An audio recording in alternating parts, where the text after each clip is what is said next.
Hello, this is Dr. Laura Knouse of the University of Richmond, and I'm going to talk to you today about some ideas for self-regulating at home while you're engaged in online or remote instruction.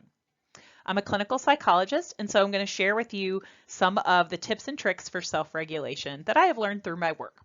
Self-regulation, just to clarify, is a fancy psychologist term for controlling your own behavior in order to meet your goals.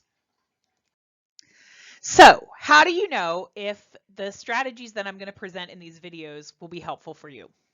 Well, if you have been having any difficulty while learning at home with figuring out what you should be working on, getting started on important tasks, getting distracted while you're trying to do your work, managing your time while you're by yourself, and motivating yourself to get things done, well, congratulations. My diagnosis is that you are a human, because for humans, making ourselves do things that are in the future is often really difficult for us.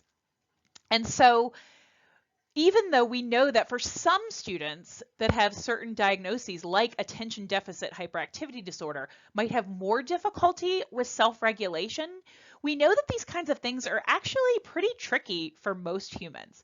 And so the strategies that I'm going to talk to you about today will help people with ADHD, but they'll also help really any student who's trying to be more efficient in getting their work done. So I'm going to show you a series of 3 steps, and the first one I'm going to cover in this video, setting daily goals. The second video will cover building in consequences to help out with those goals, and then the third video will talk about how to actively manage distractions that are occurring in your environment. So a couple things about what I'm going to present in these videos. So first of all, this is not rocket science, nothing earth-shattering or magical. And these also might be strategies that you already use or have tried to use in the past and have sort of given up on maybe. But the thing to understand is that for these self-regulation strategies, learning to implement them really consistently and in a way that works for you is key. And so that's what we're going to focus on in this video series. Importantly, I'm going to ask you to actually do things during the video. So to pause the video and take a chance to practice the skills and follow along, because talking about doing things feels good, but it's not very effective in learning to actually do things in the real world. Another thing I'm going to invite you to do when you're trying to use these strategies in the real world is to try to become aware of what's actually happening when the strategies don't work. So noticing when you have difficulty setting and meeting goals, what thoughts, what feelings, or what distractions in your environment are getting in the way, and to become curious about what's happening there and to start to take sort of a problem-solving approach to those difficulties. All right, so step 1 in this video, setting daily goals.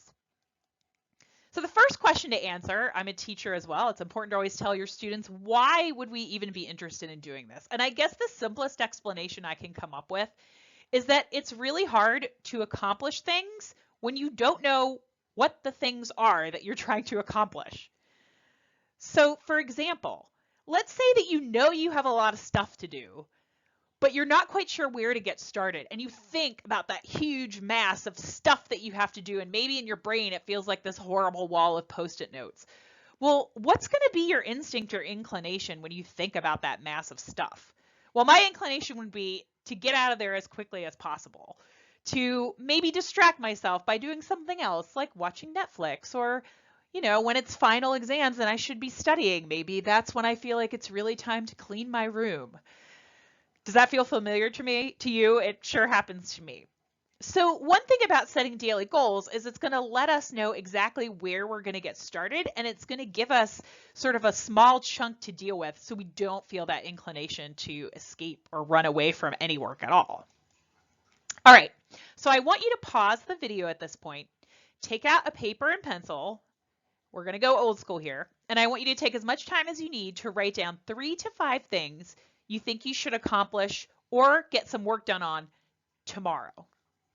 All right, pause the video and come back when you're ready.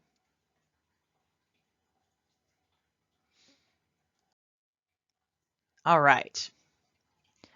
So, taking those goals that you've created, let's talk about what makes for a really good daily goal. Well, really good effective goals are 2 things. They're both specific and they're realistic. So those sound like great abstract terms. What do I actually mean by that? Well, if I look at a goal and question whether it's specific, I want the goal to tell me exactly what to do. I should know exactly by reading the goal what the next step is. And also, my goal needs to be realistic. And the way I kind of think about this is I look at it and it's a thing I would actually do as opposed to a thing I would just feel very motivated to run away from, so to speak, or feel very yucky about kind of doing. So let's take a concrete example here to illustrate this. So here's a goal that I think is a good goal. I'm an FYS instructor, so I think it would be good for students to write an FYS research paper. But let's assess this as a daily goal. Let's look at this. So do we think that this goal, write my FYS research paper, is specific and realistic? Well, I'm going to argue it's not very specific. I look at that goal and it does not tell me where to start. I have no idea. Do I have my sources yet? Do I have a draft?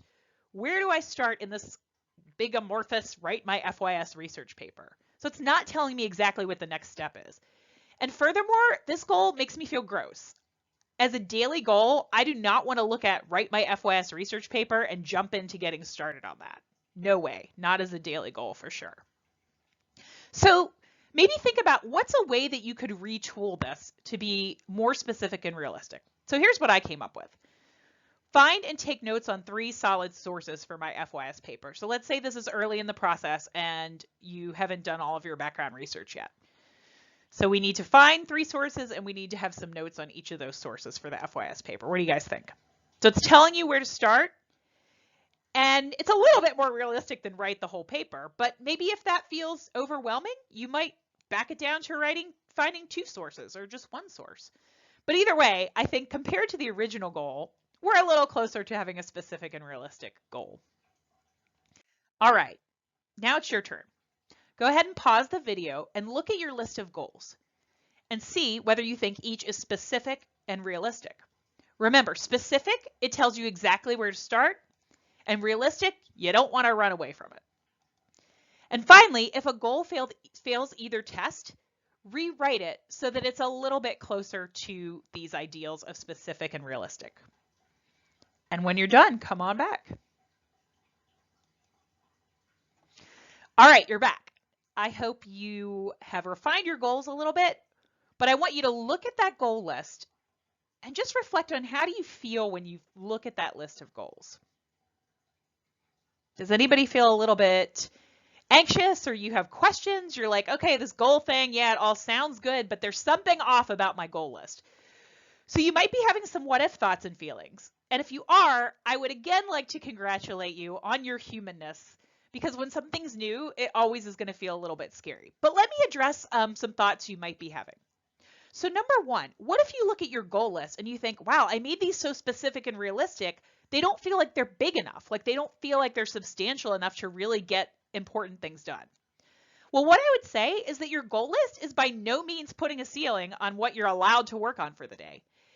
And you know what happens to me sometimes? If I have a really solid goal, sometimes I might keep working past the goal being accomplished just because the hardest part was getting started. And we psychologists call this behavioral momentum.